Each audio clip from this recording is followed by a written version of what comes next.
अस्सलाम वालेकुम दोस्तों उम्मीद है कि आप सब खैरियत से होंगे। दोस्तों आज हम आपको अपने गांव के कुछ मनाजिर दिखाएंगे। दोस्तों आपसे गुजारिश है कि आप मेरे चैनल पे न्यू हो तो मेरा चैनल सब्सक्राइब करें, वीडियो को लाइक करें, कमेंट करें।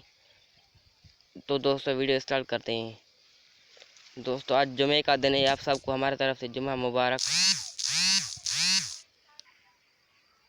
दोस्तों ये ज़मीन हमारी है, ये गन्ने हमारे हैं। दोस्तों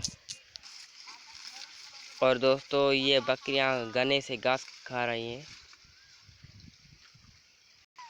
ये बकरियां घास खा रही हैं गन्ने से।